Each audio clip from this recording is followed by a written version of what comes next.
You filed your taxes 2 weeks ago, maybe 3, and every single morning, you pin the IRS refund tracker, "Where's my refund?" and you see the same thing.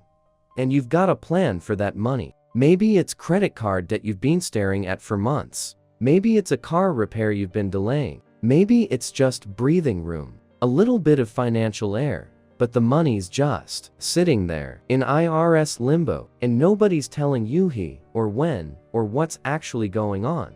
Here's what most people don't realize: 2026 refund season is genuinely different from previous years. There are real structural reasons why some refunds are delayed. A real 11% average increase in refund amounts, and a very specific payout schedule you need to know about right now.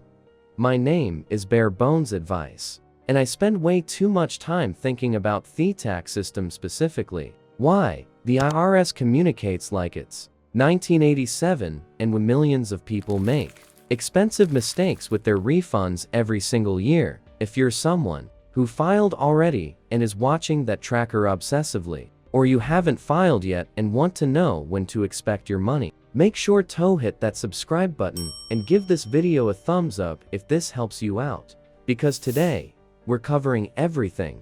The 11% refund increase, what's actually causing delays, the exact payout schedule, and most importantly, the one mistake you should absolutely not make with your refund when it lands. Start with the headline number. The IRS reported that through early 2026, the average tax refund is running about 11% higher than the same period last year. The average refund is coming in around $3,324, up from roughly $2,993 in 2025. Now, you might be thinking, great, the IRS is just being generous this year. But that's not what's happening. And this distinction matters. The increase is primarily driven by 3 things. First, inflation adjustments to standard deduction and tax brackets. The IRS adjusts these every year, and for 2025 returns, which you're filing right now, the standard deduction jumped to $15,000 for single filers and $30,000 for married filing jointly. That's money that's no longer being taxed. Second, enhanced child tax credit claims are running higher this cycle. And third, and this is the one most people miss, a lot of people over withheld in 2025 because they didn't update their W-4 after life changes. New job, got married, had a kid, lost a second income. The IRS held more than it should have. Now, it's giving it back. Here's the thing, though a big refund isn't actually something to celebrate. It means you gave the government an interest-free loan all year, but we'll come back to that, okay? So the refunds are bigger, but a lot of people are also waiting longer.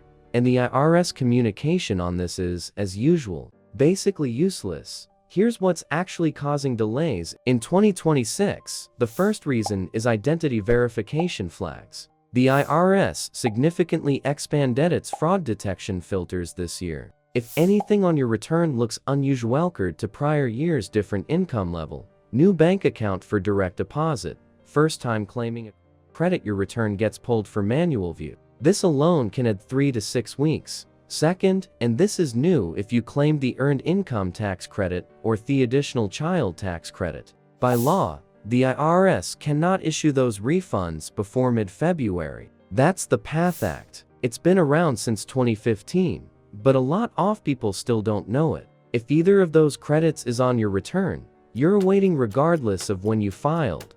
Third is paper returns. I know, but people still file on paper. Theirs is still working through a backlog of paper returns from late 2025. If you filed on paper this year, you could be looking at 6 to 8 weeks minimum, sometimes longer. The fix for almost all of these: file electronically plus choose direct deposit. That combination alone cuts your wait time to 10-21 days in most cases. This is where it gets really interesting, because the IRS does follow a pretty predictable pattern. Even if they don't publish it as a clean calendar, here's how the timing generally breaks down. Free filed returns with direct deposit in 2026. Use the IRS Where's My Refund tool or the ERS2Go app to track your specific status. You'll need your social security number, filing status, and exact refund amount. It updates once a day, usually overnight, so checking it 6 times for noon is not helping you.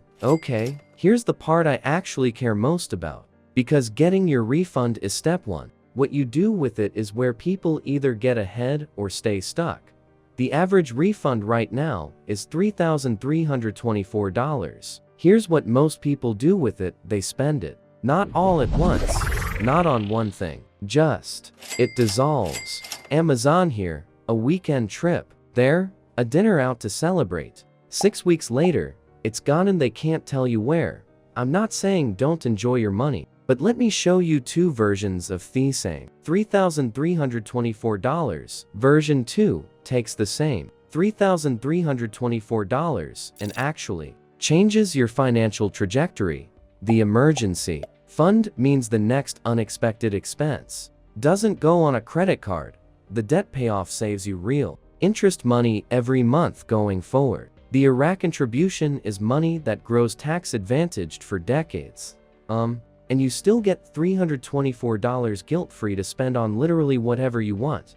That's the deal. Here's what most people don't realize: if you're getting a big refund every year, you're making a mistake. Not a catastrophic one, but a real one. That $3,324 average refund? That's $277 a month the IRS was holding for you, interest-free, all year. If instead, you'd adjusted your W-4 and kept that money yourself, even parked in a basic high-yield savings account at 4.5%, you'd have earned roughly $75.90 in interest on your own money. That's not life-changing, but the principle matters. More importantly, you'd have had that cash flow every month when you actualized it. Not as a lump sum in March, when the financial emergency hour happened in November. Go to irs.gov, search tax withholding estimator. It takes 10 minutes. Update your W-4 with your employer afterward. This is genuinely one of the highest ROI financial tasks you can do this year. Look, 2026 refund season is genuinely better than last year. Bigger average refunds, a clearer payout schedule, and if you file electronically with direct deposit, you're looking at 2 to 3 weeks in most cases. But the real win isn't the refund. The real win is what you do with it. And then fixing the system so next year, you're not waiting on the IRS to return money that should have been in your pocket all along. If this helped you understand what's actually happening with your refund this year, hit that like button. It genuinely helps this channel reach more people. Subscribe if you want more of this. And drop a comment. What are you planning to do with your refund this year? I read every single one. I'll see you in the next one.